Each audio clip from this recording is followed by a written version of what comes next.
За сайн байцгаана уу хүүхдүүдээ бүгдээрээ сар өдрөө тавиад өнөөдрийн маань хичээлийн сэдэв харьцаа тавиараа хүүхдүүдээ.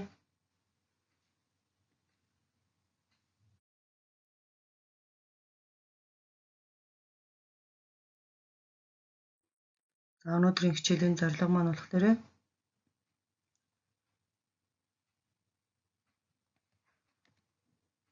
харьцааг тэмдэглэж уншиж бичиж сурах нэ. За харьцаа гэдэг нь 2 ба түүнээс дээш тоо хэсгүүдийг тэмдгийн 2 талд харьцуулан бичсэн тэмдэглэгийг хэлдэг байна. За хуваах тэмдгийг 2 янзаар бичдэг. Нэгдүгээрт нь за бид нар мэднэ 2 дугаар бичиглэлийг бас ялгаагүй мэднэ. Харьцааг бичихдээ энэ 2 дахь тэмдэглэгийг ашигладаг байна.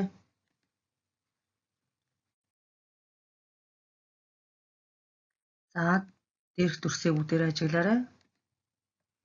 За хэдэн 5 гушуу хэдэн дугуй дүрс байгааг бүгдээрээ тооцгоё.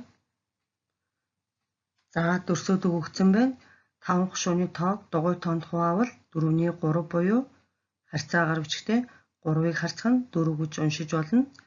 Мөн дугуй тоог болохоор 5 гушууны тоонд хуваах буюу харьцуулж бичихдээ болохоор за энэ дараах байдлаар бичээд уншихдаа 4-ийг харьцах нь 3 гэж бичих нь байна.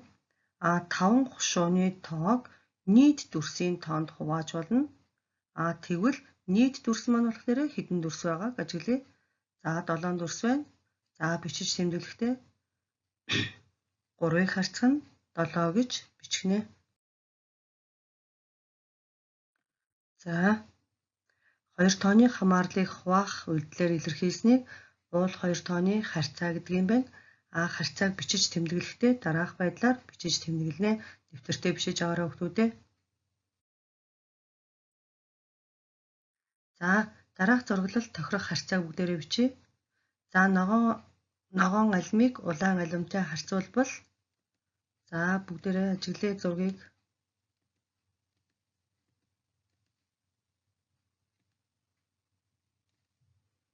За бүгдээрээ ногоон алимыг бүгдээрээ ялгая. Хэдэн ногоон алим байгааг тооцгоё. За хэдэн ногоон алим байна вэ? За мэдээж 4. За улаан алимыг тооцгоё. За 5. За энийг бүгдээрээ харьцуулж бичгээрэй. Хэдэн хэсэг нь ногоон, хэдэн хэсэг нь улаан алим байгааг харьцуулж бичье. За мэдээж 4-ийг харьцах нь 5 гэж харьцуулж бичгэнэ. За бичиж тэмдэглэж аваарай хүүхдүүдээ.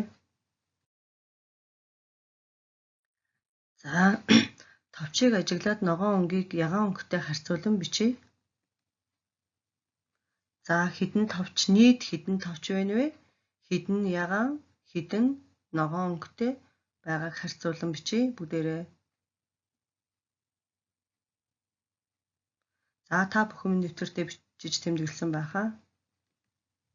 За ногоон нь болохоор мэдээж 3, ягаан нь хэд байна вэ хүүхдүүдээ?